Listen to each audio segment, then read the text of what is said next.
up, residents? Jacob here. We have some of the first images coming from the set of the brand new Godzilla show, currently being called Hourglass, for you all in this video. We also have some more of the characters in this series having their bios revealed, and we're going to talk about that as well. Remember that these images appear to occur in the MonsterVerse timeline right after the Mechado attack in San Francisco from the Godzilla 2014 movie. But before we get into all this MonsterVerse news, don't forget to go check out our new membership program on the channel. We're going to have a lot of fun with that, so feel free and become a member if you want some bonus content. Alright residents, let's get into these first look images.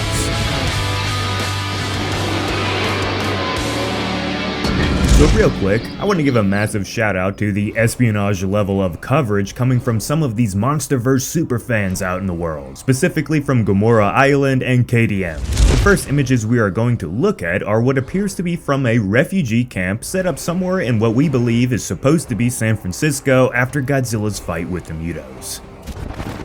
Hundreds of thousands of people likely lost their homes in the Titan battle. So we are going to see what the aftermath of a monster invasion looks like, which is something that this series has so far mostly stayed away from. So let's review some of these images real quick. So we have dozens of what appears to be these medic or refugee tents. And I'd imagine that there are going to be either a bunch of separate sort of outposts that each have, 20 to 50 of these tents, or they're gonna add in a whole lot more in this one area using CGI and just kind of layer on the tents to just make it look like there's 100 refugee tents just sitting in this one spot. In a real life scenario, it really would take hundreds of these tents to, shelter a city that was just destroyed, so it's gonna be nice to see that on screen.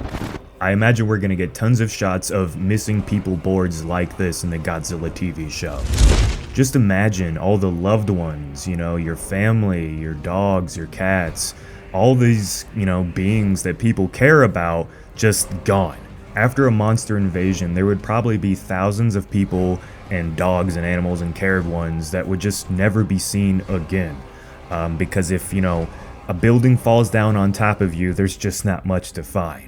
So pretty bleak, and of course something that's happened in our real world, and we won't get into that too much, but maybe this is showing that the series is going to take a dark, emotional tone.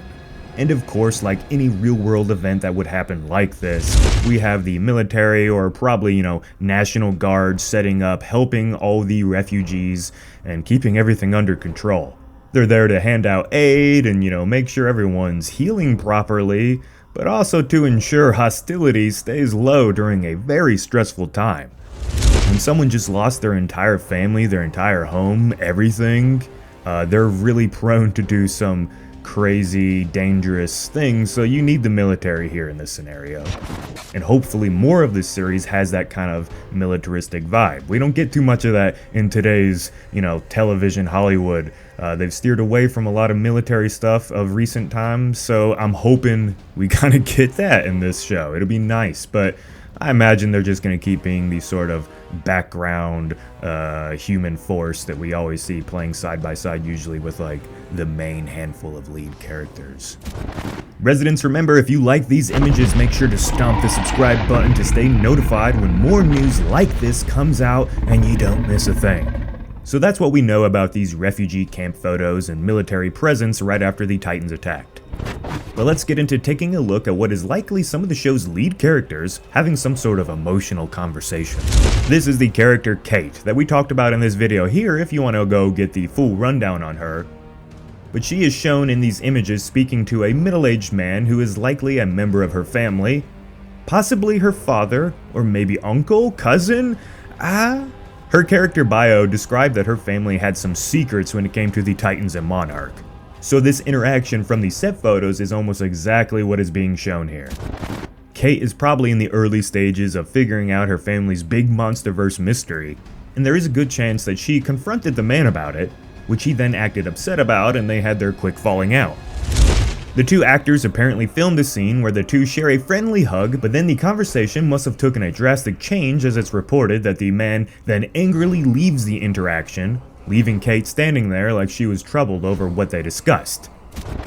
Once again, big thanks to Godzilla Island and KDM for these reports. So this guy here looks like a pretty cool character. He looks seasoned, he's all grizzled, he's definitely seen some things.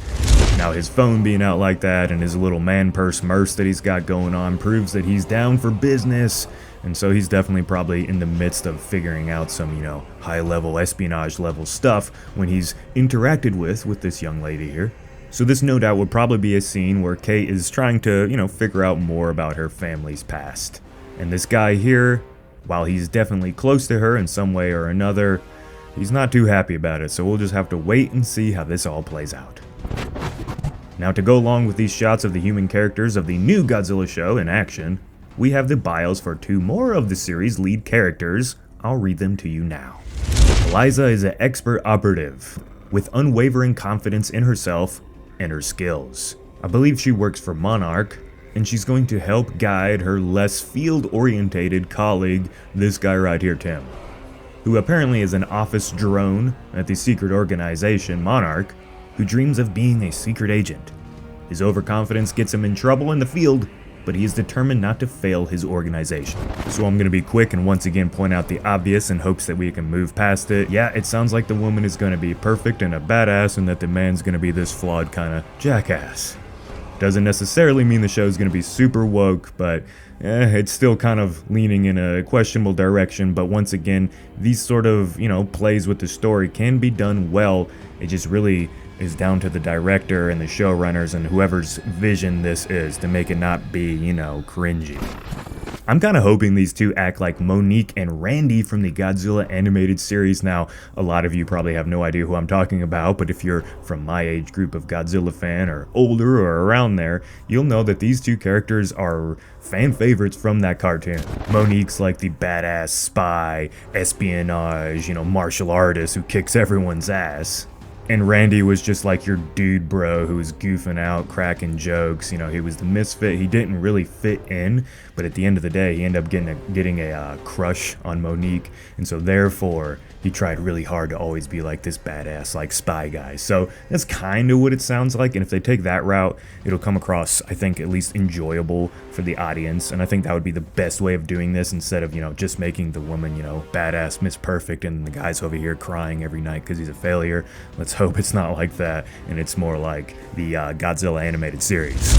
Would be a pretty fun dynamic for what is likely going to be a serious, but at the end of the day, giant monsters, so it's going to have a little bit of lighthearted kind of undertones in it. And if this series follows that Godzilla animated series at all, we're in for a good show, I think. But that's it for now, residents. All the set photos as well as character bios that we have for you as of now. Once again, massive thanks to the people who took these photos and put them out there on the internet, links to them in the description. For longer conversations about the future of the MonsterVerse, make sure to go follow the podcast The Beast Hub, where myself and Goji Center go in depth on all your favorite topics. So this has been Jacob, and as always, I will see you in the next one.